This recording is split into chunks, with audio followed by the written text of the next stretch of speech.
Hey guys, welcome back to Starcastic Remarks. Alongside nobody today, it's just me because I am actually lucky and I don't have school right now. So I'm able to do what I want. And that includes talking about some crazy stuff that went down here today in the Stars media world. We'll get to that here in just a second. But want to thank everyone for joining us here today. There's even more of you who are listening afterwards. Please consider clicking like and subscribe if you're watching on YouTube. We're trying to hit 1,000 subscribers. That's been our goal for a couple of months now. Unfortunately, we were trying to do it before the end of the Stars playoff run, which unfortunately ended a week ago. But we are still trying to push forward and trying to get to 1,000 subscribers. So we'd appreciate your help in doing so. You can click that little subscribe button below and then hit that notification bell so you never miss an episode of Starcastic Remarks. It's a little weird here today, just being here by myself, but I've got a lot of stuff to talk about. I was actually at the press conference. It was actually very strange because it was my first time at the Comerica Center in that regard, being a quote unquote media member. It was fun nonetheless, and I got the opportunity to hear from the horse's mouth exactly why all of this went down. But before we get into anything else as well, I do want to give a shout out to the DLLS guys, and specifically John over there, the producer. He's been really fun, and it's been awesome to watch what he's added to that show. It's unfortunate that we will not be seeing him. He's still going to be at DLLS, just in a different aspect. But good luck to him moving forward. And as always, Star's Twitter will always be there for you, John. So if you want to come and talk smack with some of us, you're more than welcome to. Just wanted to give a quick shout out to John for that and his future endeavors and everything. So, okay. So got all the announcements and stuff out of the way. So let's talk about what happened today. I gotta be honest. I was very, very, very shocked and surprised at Jim Nill's announcement here today. He said he met with Pete DeBoer at 9 a.m. this morning and told him that he would be relieving him of his head coaching duties and looking for a new head coach for the Dallas Stars. We finally heard from Jim Nill about firing Pete DeBoer. It only took a couple of hours for him to come and talk to the media about it. But let's kind of break down a little bit exactly what happened and what it really means and what he said. Because, I mean, that's part of our job, right? As podcasters, we have to go way too much into depth with things and figure out all of the world's problems when it comes to the Stars. So the first thing that I do want to mention is even though I was calling for maybe a change in head coach with Pete DeBoer, I still hate this, if this makes any sense. And here's what I'm kind of talking about is, as a person and as a human being, Pete DeBoer was a very good person, and he was always willing to answer questions for the most part. Sometimes he got a little bit frustrated with things, but who doesn't when you're in one of the most stressful jobs in hockey? But I hate seeing people lose their jobs, and it's never a fun thing today. And that was actually one of the first things I wrote down in my notes before coming up with an outline for this episode was, today is a tough day. That was, and tough day was the first thing that Jim Nill mentioned. So it kind of took me aback a little bit because with all of the chaoticness of today, that was the first thing. And what's kind of funny about all of that is it kind of simmered everything down a little bit, for at least for me. The feeling in the room, at least for me, felt like it kind of settled down a little bit after he made that comment. It was right off of the bat too. So let's get into some of the reasoning for why Pete DeBoer was fired. And he and I'm paraphrasing a lot of this stuff, but if you would like to go and check out the full the full 25-minute media availability that Jim Nill did. It is available on the Dallas Stars YouTube. I highly encourage you to go and do so, and it really shines a lot of light into the decision and why it was made, and some other things as well that we're going to get into if we have time. But long story short, he met with Pete DeBoer this morning at 9 a.m., like I mentioned, to kind of inform him of the decision. So this was not something that was made last night, and, Pete DeBoer had time to think about it or anything, which we'll get into that as well, whether he was expecting it or not. But he also emphasized that this was his responsibility as GM, Nill was saying, and part of an over year-end review. And I know some people were kind of taking that and running with that, with what, whatever that means. But the thing is this is something that every GM, at least the good ones, this is what every single GM does. Like they go through, and if they're a good one, that they do their due diligence, they talk to the players, they talk to everything, and he analyzed and made a decision based off of what he thought and talking to everybody else. And I'm sure that Tom Goulardi was also a part of that as well. But the thing that he also said is he really wanted to make sure that he listened to the players as well. And especially like Jake Oettinger, for example. Jake Oettinger has a lot to say right now as well, because he's going to be around for 8 years.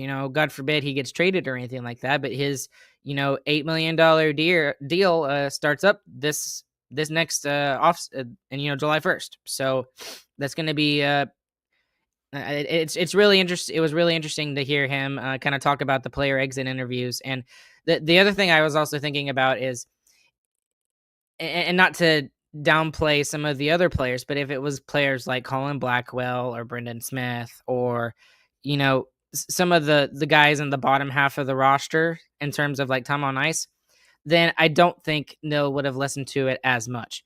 But from what it sounds like, and what I am also assuming and speculating on, is that it was leaders in the locker room, and it wasn't just like one or two. It from what it felt like and how he was talking about it, it felt like that there were numerous people and numerous players saying that they were upset with how Pete DeBoer kind of handled Game 5, and maybe not even Game 5, but even before that too. So I thought that was very interesting to hear Nill kind of emphasize that a little bit, is that the players needed to have a voice, and I thought that was really interesting.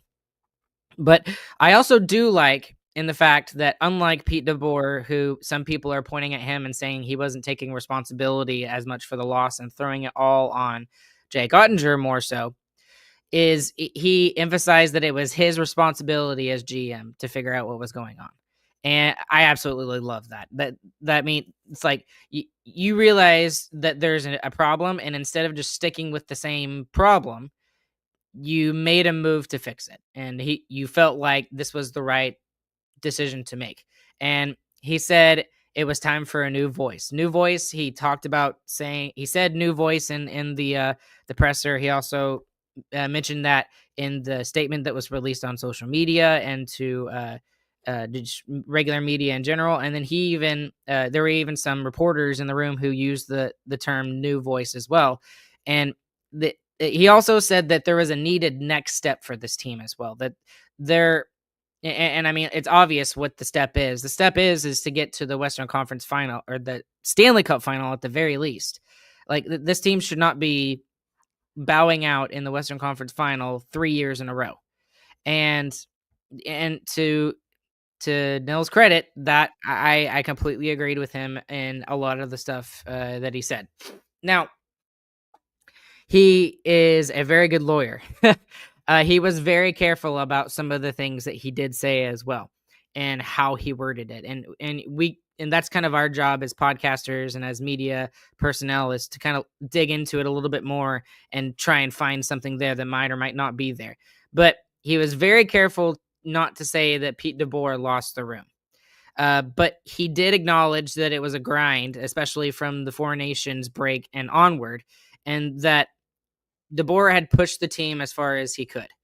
And what I felt so validated in hearing Nill say it that way, because one of the things I talked about, and I also re-put it up on X, was that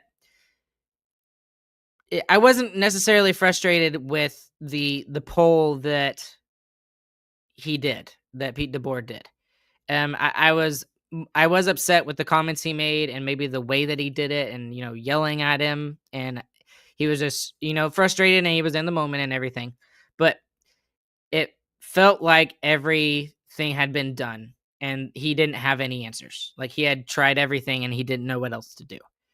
And when you're at that point, when your answer or your move is to, leave a 20-goal scorer and Evgeny Dodonov off the roster for Game 4 and Game 5, and also pull your number one netminder 7 minutes into the first period, that's your answer, then there needs to be a shakeup in terms of the top decision maker at the head coaching position. That was just the way that I read it right off the bat. And I'm not sure if Nill felt the same way immediately after Game 5 against the Oilers, but he did say that here today, that he felt, DeBoer had done everything that he could have done. And one of the interesting things I actually thought about was, everyone talks about how great Paul Maurice is as a coach. He's the head coach of the Florida Panthers. Well, where he was beforehand was Winnipeg. And after he left Winnipeg, it was actually Rick Bowness who went in there and kind of changed the makeup of the locker room and fixed some of the toxicity and the negativity in that locker room in Winnipeg. And Paul Maurice said on his way out that he had done everything that he could think of, and everything he could have done. And he said that the Winnipeg locker room needed a new voice. And he basically took himself off the job, basically fired himself, which, depending on how you look at it, that could be a positive thing or a negative thing. Doesn't matter. The point is that it's very different how Paul Maurice left Winnipeg and how Pete DeBoer is leaving Dallas. It almost feels like at this point, and we can speculate about this, is that after Game 5, after they lost Game 5, Pete DeBoer knew that his time in Dallas was imminent. It was done. And based off of, you could point at the comments that he made about Oettinger post Game 5, and then 2 days later he doubled down on that on Saturday, saying, Oettinger, these things are still here. You could say and speculate that he knew that he was done. And if that's true, then I hate the way that Pete DeBoer left. I really do. And it kind of sucks that that's the decision he made, if it was the decision that he made. And then I was going to ask the question, but then someone else beat me to it, and it led to this answer. But the move was not a reactionary decision based solely on the Edmonton series or the comments about Jake Oettinger or the goalie poll. And Jim Nill made it very clear that this was a full season, multi-year evaluation of Pete DeBoer as the head coach. So was the whole Otter DeBoer Game 5 fallout a factor? Nill actually did say, and he said, quote, "It was one component, but not the decisive factor." That's what he specifically said. He said one component of the entire thing. And I acknowledge that too. That's what I expected him to say, because you don't just fire a coach based off of comments that he made like that. That relationship could have been mended, in my opinion. These guys are professionals. Jake Oettinger is, Pete DeBoer is, and it could have been solidified, but there were numerous other factors that he talked about, and Jim Nill also acknowledged that DeBoer's post-game comments about Jake Oettinger were not ideal, and I think he used the word remorseful. Pete DeBoer was remorseful in the way that he handled that. And I think if you talk to anybody, everyone will agree that that was not the right way to handle it. And again, that leads to the speculation as to, well, maybe he knew he was just out. I don't believe that, to be honest. I don't think he knew he was out, because when you look at what Tom Ghilardi did literally the next day, I don't know if it was on a podcast, or I think it was with Tim Collishaw of Dallas Morning News. He said that Pete DeBoer is returning. So then some of the other questions was, what changed between last Friday when Tom Ghilardi made that statement and then today. And it again, it was just a overview of the season, and with Jim Nill talking to people that he trusts in the organization, the players, Tom Ghilardi, whoever else. And that's when he decided that there needed to be a change made in the room. And yeah, the other thing that a lot of people also pointed to, and he was asked about this, Jim Nill was the fact that DeBoer had not talked to Jake Oettinger even on Saturday. So, about the whole situation. And Jim Nill was not surprised that Pete DeBoer hadn't spoken to Jake immediately after the loss. He kind of cited that the emotional exhaustion after a really deep playoff run was probably the reason why. But the in the back of my mind is like I get both sides, but the thing for me is you couldn't have at least told Jake, "Hey, can we air the dirty laundry out? Can we meet together at like a certain time on this day before we go forward with the media, or even if they talked after the exit interviews, like Saturday afternoon after everyone had already talked, or even during this week or something." That would have been nice for DeBoer to handle it, and he did not handle any of that in the right way, in my personal opinion. And Jim Nill agreed with a lot of people in the fact that he didn't think that was the right way to handle that whole situation.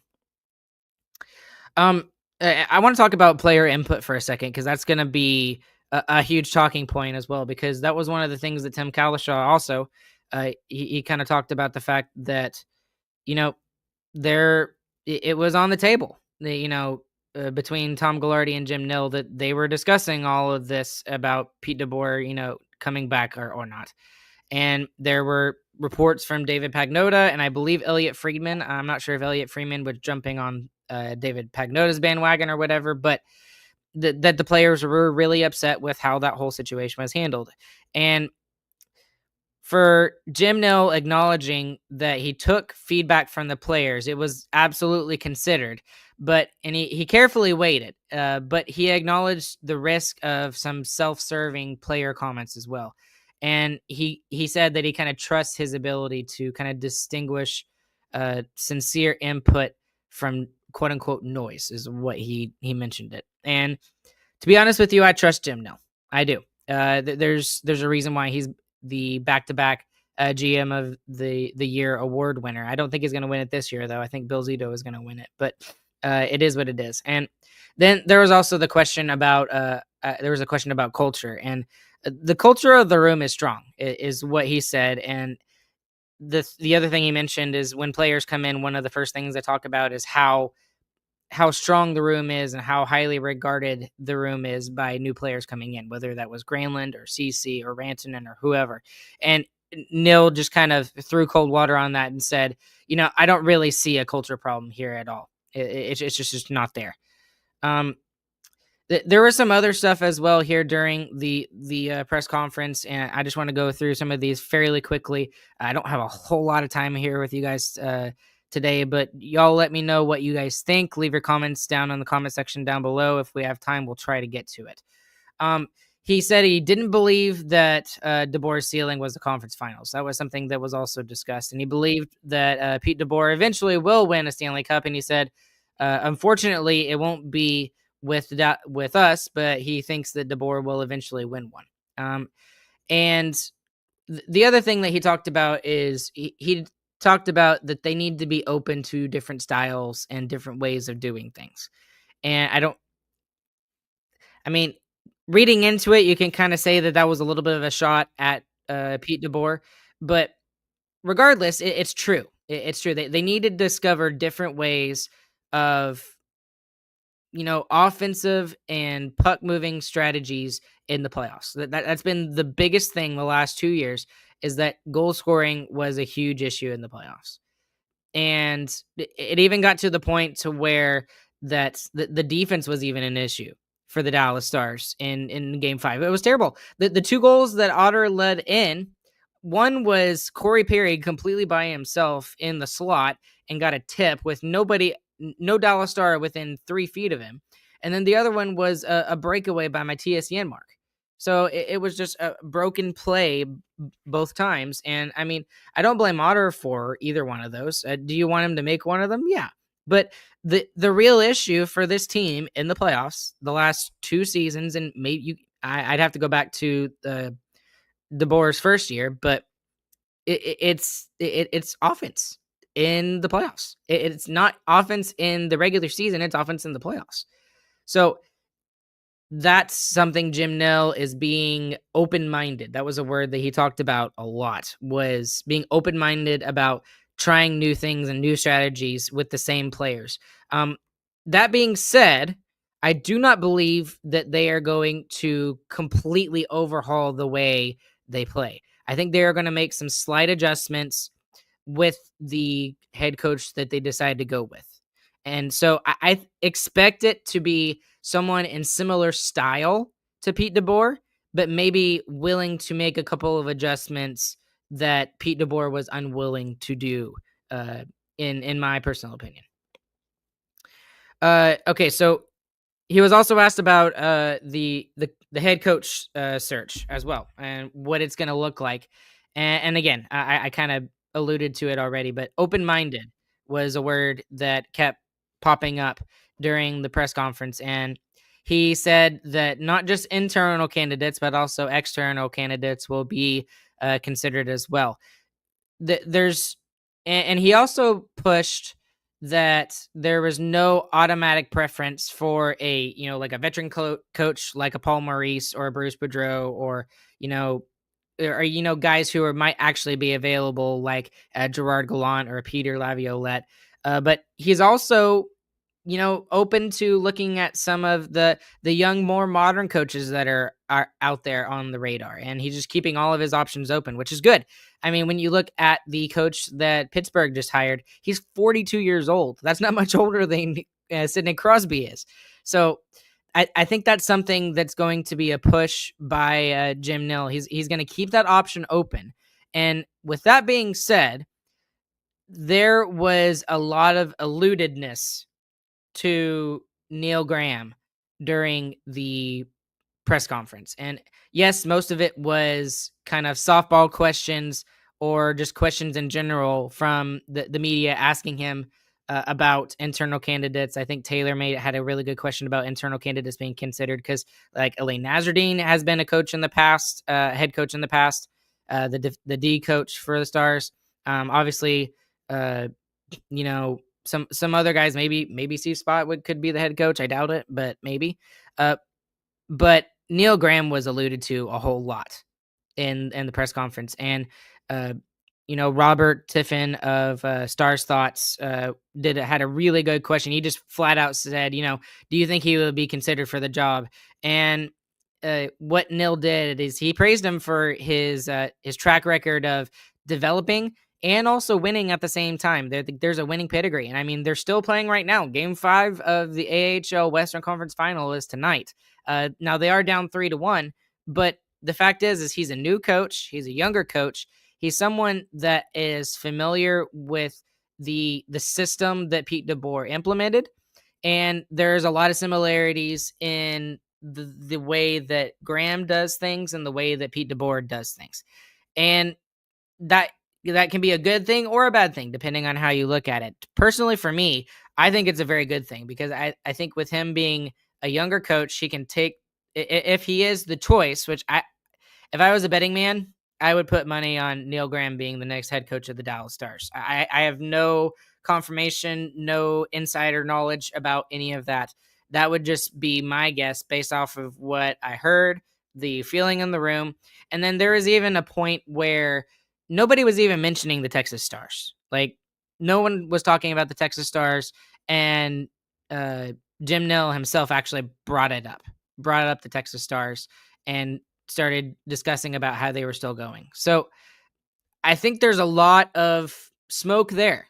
I think there's a lot of smoke there for Neil Graham being the next head coach. I need to go into a deeper dive about how Neil Graham does things. But what's awesome about all of this is that maybe even Chris is going to be at the HEB Center here tonight, and maybe he can ask Neil Graham about the whole thing there. And I'm sure it'll be probably a better time if they lose tonight, the Texas Stars. But that would be interesting if Chris could get a question in asking him about it. So he also talked about, maybe European coaches could be considered as well, but he really thinks that there needs to be some sort of NHL experience with with a European coach. But uh, the other thing he talked about, and this is the thing that a lot of fans will not like to hear, is that he acknowledged that there are risks of changing too much. Right. So he already made the big change. This is the big change. I feel like I don't think there is another huge giant change or a big trade coming from Jim Nill. He kind of referenced the lessons that he learned from his Detroit days, where there was sometimes some overreacting to some playoff losses. And he said that his goal is to kind of maintain the culture while trying to evolve the play style as well. So that's kind of where Jim Nill is at in terms of balancing the stability and the change of this team. Just a couple of off-season notes and some roster notes. Obviously, the coaching search is beginning immediately. He said probably about 2 to 3 weeks he'll see everybody again. And he also acknowledged that they're going to have some cap challenges here for the next couple of weeks to kind of decide who stays and who goes. He was asked about Jason Robertson, but that was kind of a nothing question because he can't really talk with Jason Robertson about an extension until July 1st, but apparently he is a priority to keep long term. Jim Nill was also asked about Jamie Benn, who we've been talking about, and whether, because Jim Nill said that as long as he's a GM of the Dallas Stars, Jamie Benn will be a Dallas Star. And he was asked if that comment has changed, and he said, "Nope, absolutely has not." And he talked about how some of the bonus based flexibility with Jamie Benn being over the age of 35 now, how that kind of helps with in terms of cap space. And then he was also asked about Mikko Rantanen as well, and he was described as a huge, big centerpiece. And something that was actually really interesting to hear from Jim Nill was also to hear him praise Mikko for his leadership, his preparation, and for his discipline, despite coming into a crazy situation like he was. So that was really interesting to hear. Yeah, I've really been pushing the whole Wyatt Johnston is the next captain of this team nonsense. But maybe it's Mikko Rantanen based off of that comment that Jim Nill said. And then just a couple of injury updates for you guys as well. There's 3 in particular. Tyler Seguin, he had a shoulder injury and he's going to rehab it over the summer. Rope Hintz, of course, that was already kind of talked about in the exit interviews, but he kind of doubled down saying that there was a broken foot that led to well, this part we didn't know, but we knew about the broken foot, but we didn't know about the severe bleeding that he was having. And that's why he missed game 3 they just couldn't get the foot to stop bleeding, which is very concerning if you're Rope Hintz or anybody, honestly. And then he also talked about Liam Bichsel, and there's a clip that's been going around X today of him, sliding into the boards and then getting crushed by somebody. And that obviously was the thing that Liam has been dealing with throughout the playoffs. And he also mentioned that Liam Bichsel also has an ankle plate, and he is having that removed actually today. So I don't know if that's already happened today or not, but there was just a general note of that there were several players that played through very significant injuries through the postseason. And obviously, Robertson, I think he said it was an MCL sprain, if I remember correctly. So, so lots of injury front there. Now, a couple of other things is just some other newsworthy nuggets I want to give you guys.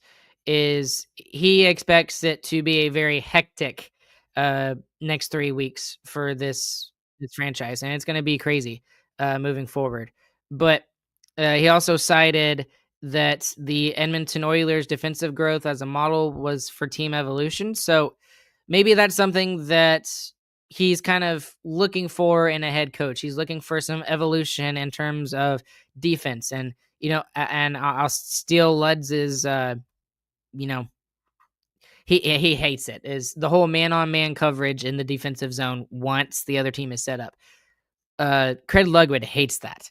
And, maybe that's something that Jim Nill is looking into as well and moving forward, is that that's got to be something different. There's got to be something that they can change to make that growth on the defensive side of the game better. And then he also, again, he thought it was a necessary decision to fire Pete DeBoer, even though he made 3 straight conference finals. And so he said it was a very difficult decision for him to come to. And the other thing I also kind of want to point out too is that I think some people are going to read into this is that, oh, well, they're going to talk about how, it's really Tom Gaglardi who's making that decision to get rid of Pete DeBoer. But Tom Gaglardi wasn't mentioned almost ever during the presser here today. So want to leave that little nugget out there for you guys, just so you can look and see. But I mean, this is a Jim Nill decision. It's still his decision, and good for him to live by it. That's something that I felt like needed to change, and as excited as I am, and I have a sense of renewal today, and especially as a fan. And if I'm feeling that, I'm hoping that the Stars are also feeling it that way as well. Because for the players that didn't really have a problem with Pete DeBoer, they can look at this as a learning experience and be like, oh man, we really got this guy fired. We didn't play well enough. And even though Pete DeBoer is the one who gets canned today, it does still rely a lot on the players to go out and execute. That's another big word that I kept talking about in our AGR after Game 5 was they did all the right stuff. There was a lot of things they did really well. They didn't execute. And that's something that is gonna have to change. That's something that Edmonton did really, really well. And Chris and I argued about it a little bit after Game 5, and that who was truly the better team in some of these games. And I understood his argument with the Stars were getting a lot of good shots and a lot of good opportunities and stuff like that. But at the end of the day, whoever scores the most goals is the better team, regardless of what happens. And in terms of advanced analytics or anything like that. So take it as you would, but lots of things going on in the Stars universe here over the next couple of weeks. So let me look at some of y'all's comments, and then we'll move on, and we'll talk to you guys again here very soon. But Nate saying, can't believe they actually did it. That was something else that I was actually very surprised about as well. As I was shocked. That was the word I would use to be described for my reaction. Darren was very surprised as well. He's also sounded like a culmination of things from the season per Jim's conference. Yep, we talked about that pretty much. Nate also saying, yeah, I noticed he confirmed Jake wasn't happy with Pete piling on him. And that was a word that I think it was Robert Tiffin noticed. And he said that, other than the word, open-minded in terms of a coaching search, that was the other word that Robert kind of took out. The piling on that Pete DeBoer was doing on Jake Oettinger was not good, and that Jake wasn't happy about it. So, Sarah Mulvaney, hello, Sarah. I took today off, enjoying the drama. I hate drama, but in terms of this, I hate that it happened to Pete DeBoer, but I think this is the right decision. I truly, truly believe that. And I actually texted Ralph Strangis and asked him what he thought, because he came out a couple of, you know, I think it was an article that he did for Ralphcast and said that, this is not the right decision to make to fire Pete DeBoer right now. And I asked him if he still felt the same way. And he said, yeah, I'm going to stick by it. So let's see. Darren Smith, they have to score and abandon man defense. And that was something I mentioned earlier just a second ago. And then this was another thing. This was the first thought I had and why I think Neil Graham is going to be the next head coach. It makes too much sense. Jim Nill was there for game 3. I can't remember if it was game 3 or game 4. Maybe he was there for both. He is going to be there tonight as well. He's already probably driving on his way down to Cedar Park. But Motto saying Nill must already have his eye on someone. And that was my biggest point with all of this, is that Pete DeBoer and Jake Oettinger could have solidified that relationship and fixed that relationship. But you don't make a decision like this, especially after most of the head coaching vacancies have already been, filled up, unless you have a plan B already ready to go in place. And I think the reason why we don't know what plan B is because it's Neil Graham. And we're not going to know anything about that until the AHL season is over for the Texas Stars. I hope it's not over tonight. That's just, my personal hope for the guys down there. But I think that's why the decision was made. I think that Jim Nill has had discussions with Neil Graham about, moving forward and becoming the next head coach of the Dallas Stars. But again, that's pure speculation. That is just what I am assuming, because it makes too much sense as to why they would fire Pete DeBoer now. It just seems very, very, very, very strange. Pete totally lost the room, TC says. Okay. I don't know. I'm going to lean towards the fact that Jim Nill said he didn't lose the room. But again, he's just trying to save face a little bit and trying to not pile on Pete DeBoer with his firing today like Pete DeBoer did to Oettinger. I'm sure Otter didn't go to Jim. I bet afterwards Jim went to him and asked about it during his due diligence after the season. That's a very good point too.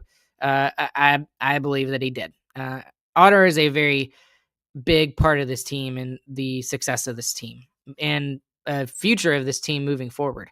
And he has to be happy. You have to make Jake Oettinger happy in order to have success and win the Stanley Cup. So,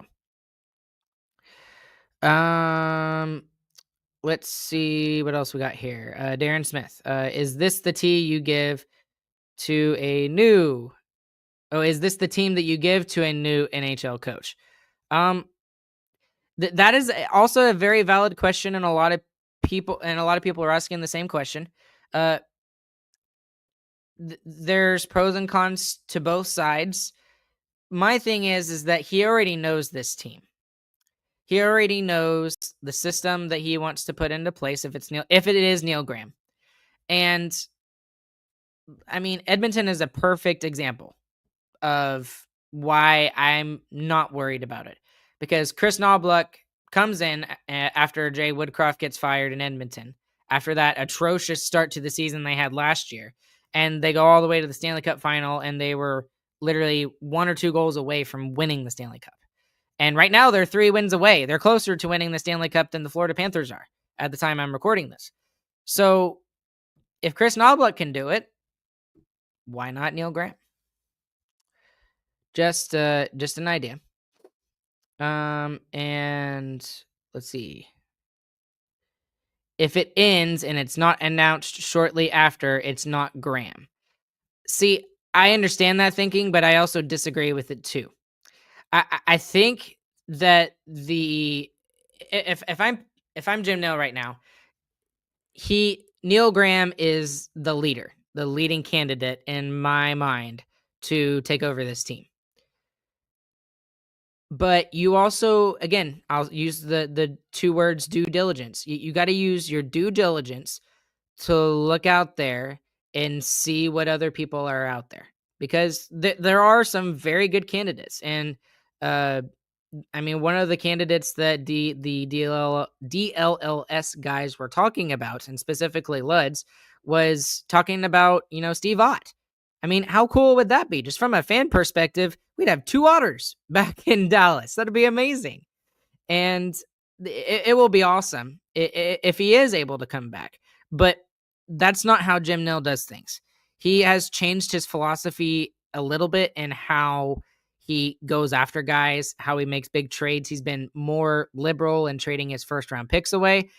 This has been something that has been consistent from the beginning, ever since he got here, was he does his due diligence when making a huge decision like this. And he already made the even bigger decision in getting rid of Pete DeBoer. So I'm just, I understand the thinking, Darren. I really truly do, but I don't think that that's the case. And he also said that he's going to give it 2 to 3 weeks before we hear anything about a new head coach.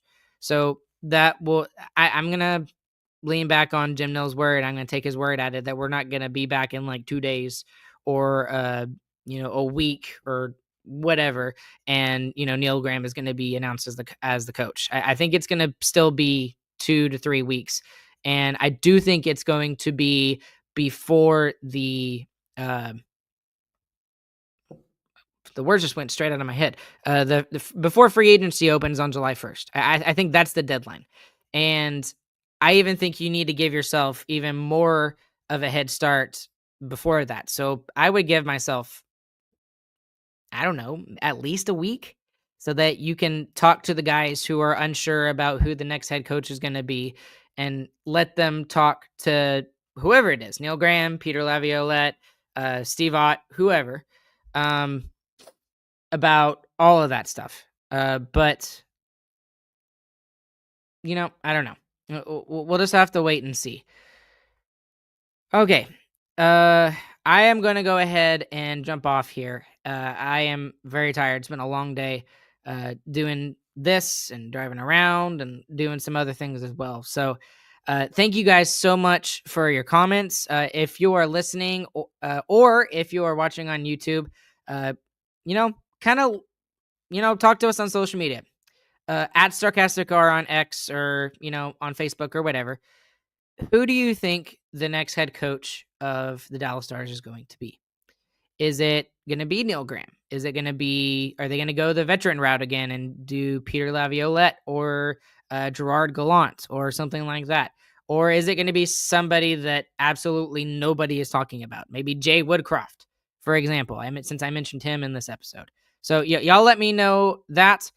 Let us know that there's going to be a lot of other content coming out about this moving forward in the coming weeks. We're really excited to see what Jim Nill is going to do and who he's going to decide is going to be the next head coach of the Dallas Stars. Alongside nobody else today, my name's Ryan.